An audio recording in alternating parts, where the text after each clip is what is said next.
कुण्या राजाची गतुराणी या मालिकेच्या 14 डिसेंबरच्या भागामध्ये मृण्मयी म्हणत असते, गुंजा, डोंगरवाडीला असताना एका गावगुंडाने तुझ्यावरती हल्ला करून तुझ्यासोबत जबरदस्ती लग्न लावण्याचा प्रयत्न केला, तर तुझ्या आईवडिलांनी त्याला विरोध नाही का केला? तुझ्या बाजूने ठामपणे उभे नाही का राहिले? मग गुंजासोबत डोंगरवाडीला घडलेला बुध्याचा प्रकार आठवतो. बुध्या जबरदस्ती गुंजासोबत ज्या वेळेला लग्न लावायला निघालेला असतो त्यावेळेला कबीरने आयत्या वेळेला पोचत त्या बुध्याला चांगलाच मार देत गुंजाची त्याच्या तावडीतून सुटका केलेली असते. हे सगळं आता गुंजाच्या समोर येतं आणि गुंजाच्या डोळ्यात पाणी येतं. मृण्मयी म्हणते, गुंजा, अगं तुला दुखावण्याचा माझा हेतू नव्हता. यावरती गुंजा म्हणते, माझा बाला मी कधी पाहिलंच नाही. म्हणजे माझ्या आईला पोटुशी करून तो जो निघून गेला ना मुंबईला पळवणारा, तो पुन्हा कधी गावाला आलाच नाही. माझ्या आईनेच फक्त मला मोठं केलंय. मृण्मयीला भरून येतं. ती गुंजाला मिठी मारते आणि तिला सावरते. तोपर्यंत इकडे आता सर्वेशची आई गावाला जायला निघालेली असते. माया सांगत असते, सासूबाई लवकर या. आणि मनात विचार करते, उगाच यांना सोडण्याचा मी निर्णय घेतला, मला उगाच उशीर, असं म्हणत नोकरांवरती चिडचिड करत असताना सर्वेशची आई येते आणि म्हणते, माया, तुझी जरा चिडचिड कमी कर. आता मुलगी सासरी गेल्यावरती नवरा बायकोनी दोघांनीच एकमेकांना सांभाळून घ्यायचं असतं आणि मृण्मयीच्या घरामध्ये जास्त ढवळाढवळ करू नकोस. यावरती माया सांगते, मी त्यांना आत्ताच भेटायला जाणार आहे हनीमून पॅकेज घेऊन. याच्यावरती लगेचच सर्वेश म्हणतो, पण आधी कबीरला विचारायला नको का? माया म्हणते, त्याला काय विचारायचं? त्याच्या आवडीनिवडी लक्षात घ्यायला तो कोण आहे, मोठा कलेक्टर? मी फक्त माझ्या मृण्मयीच्या आवडीनिवडी लक्षात घेणार. यावरती आजी म्हणते, हे बघ, ज्या वेळेला आई मुलीच्या संसारामध्ये जास्त ढवळाढवळ करते त्यावेळेला मुलीच्या संसाराची राख रांगोळी व्हायला वेळ लागत नाही, अशी उदाहरणं आहेत. माया तरीसुद्धा इग्नोर करते आणि लवकरात लवकर सासूला सोडून येते. इकडे आता ओमर सांगत असतो, माफ कर मित्रा, म्हणजे तुझी अवस्था मला समजते आहे. तितक्यात आता मोठे एडिटर साहेब येतात आणि ते म्हणतात, इकडे काय गप्पा गोष्टी चालल्यात? तुम्हाला माहिती आहे का? तुम्हाला गोष्ट कळली का? म्हणजे आता ह्या पोलिसांना ओलीस ठेवलेला आहे सत्याने ते. याच्यावरती आता मात्र ओमर म्हणतो, हो, आत्ताच आम्हाला बातमी लागली. त्यावरती एडिटर साहेब म्हणतात की आत्ता सरण जे आहेत ना, त्यांचे PA कोळपे, त्यांचा मला सतत फोन येत आहे. त्यांना ॲक्च्युली मध्यस्थी करण्यासाठी कोणीतरी माणूस हवा आहे. यावरती कबीर म्हणतो, मध्यस्थी म्हणजे काय?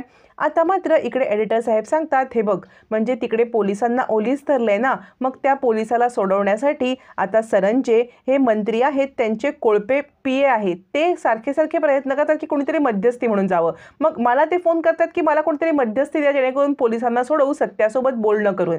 यावरती कबीर म्हणतो, मी तिकडे जायला तयार आहे. ओमर म्हणतो, काय बोलतोयस तू? एडिटर म्हणतात, हो, आणि तुझं आता लग्न झालंय ना, नवीन लग्न झालं असता मी तुला कशी परवानगी देऊ? कबीर म्हणतो, हे बघा, माझे डोंगरवाडीचे ऑलरेडी संबंध आहेत. सत्याचा मी इंटरव्ह्यू घेतलाय, तो मला चांगलं ओळखतो, त्यामुळे कदाचित तो माझं म्हणणं ऐकेल. एडिटर साहेब म्हणतात, ठीक आहे, तू म्हणतोयस म्हणून तुला ही जबाबदारी देतो. ओमर म्हणतो, अरे कबीर यार, असं काय करतोयस? तुझं आणि मृण्मयीचं लग्न झालंय, तुम्ही हनीमूनला जाणार ना?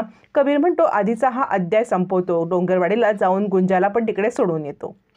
असं म्हणत कबीर आता डोंगरवाडीला जायला निघतो. तोपर्यंत घरामध्ये मृण्मयी काही गोष्टी शिकत असते. चटणी कशी करायची, काय कसं करायचं. मधू म्हणते, इतक्यात कामाला हात लावायची काही गरज नाही आहे. तुम्ही तुमचा नवा संसार सुरू करा, जरा आनंदा खेळा, भागडा फिरा, बाहेर फिरायला जा. तितक्यात माया येते आणि म्हणते, हो, त्यासाठी तर आम्ही आलोय ना. सर्वेश म्हणतो, हो, तुम्हाला दोघांना लवकरात लवकर हनीमूनला पाठवण्याचा आमचा प्लॅन आहे. माया म्हणते, तर आम्ही वेगवेगळे पॅकेजेस घेऊन आलेलो आहोत.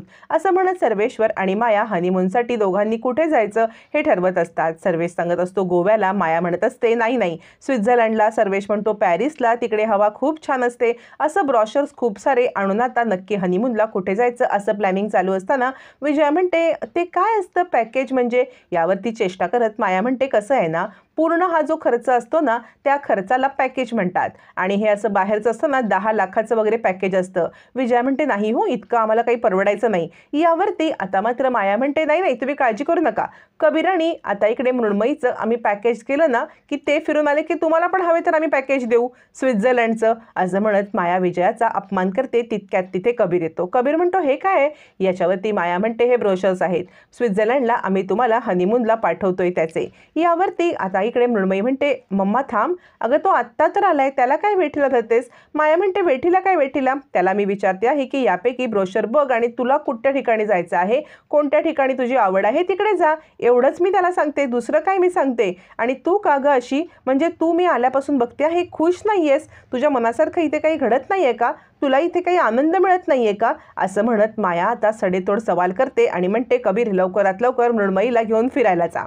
यावरती कबीर सगळ्यांच्या समोर अनाउन्समेंट करतो, मी मृण्मयीसोबत फिरायला जाऊ शकत नाही. यावरती माया चिडते आणि म्हणते, बघितलंस, तुझ्या लग्नाला उणेपुरे 2-3 दिवस झाले तरी सुद्धा तुझा नवरा तुला अपमान करतोय, तुला सोबत यायला नकार देतोय आणि हनीमून सारख्या गोष्टीला नाही म्हणतोय. कळतंय का तुझी ह्या घरातली किंमत? तुझा नवरा सगळ्यांच्या समोर तुझा किती अपमान करतोय ते. सर्वेश म्हणतो, अरे कबीर, काय झालं, पण तू का नाही जाऊ शकत आहेस? यावरती मृण्मयी म्हणते, कबीर बोल ना, काय झालंय नक्की, तू का नाही फिरायला येऊ शकत? यावरती कबीर म्हणतो, माझ्याकडे खूप मोठं काम आलेलं आहे. एडिटर साहेबांनी मध्यस्थी करण्यासाठी मला पाठवलेलं आहे, ते पण डोंगरवाडीला. डोंगरवाडीचं नाव घेतल्यावरती आता मात्र सगळ्यांना धक्का बसतो. सगळ्यात मोठा धक्का बसतो तो आता मायाला. कारण मायाचं आयुष्य ज्या वेळेला सर्वेश्वर डोंगरवाडीला जाऊन आलेलं असतं तिथपासून बदललेलं असतं. त्यामुळे कबीर डोंगरवाडीला जाणार म्हटल्यावरती सर्वेश, माया, मृण्मयी सगळ्यांनाच खूप मोठा धक्का बसतो. इतिहासाची पुनरावृत्ती होणार का असं त्यांना वाटत असतं, पण ऑलरेडी इतिहासाची पुनरावृत्ती झालेली असते. आता कबीर गुंजाला घेऊन जाणार का? गुंजाच्या जन्माचं सत्य समोर आल्यावरती खूप मोठी भयानक घटना घडणार.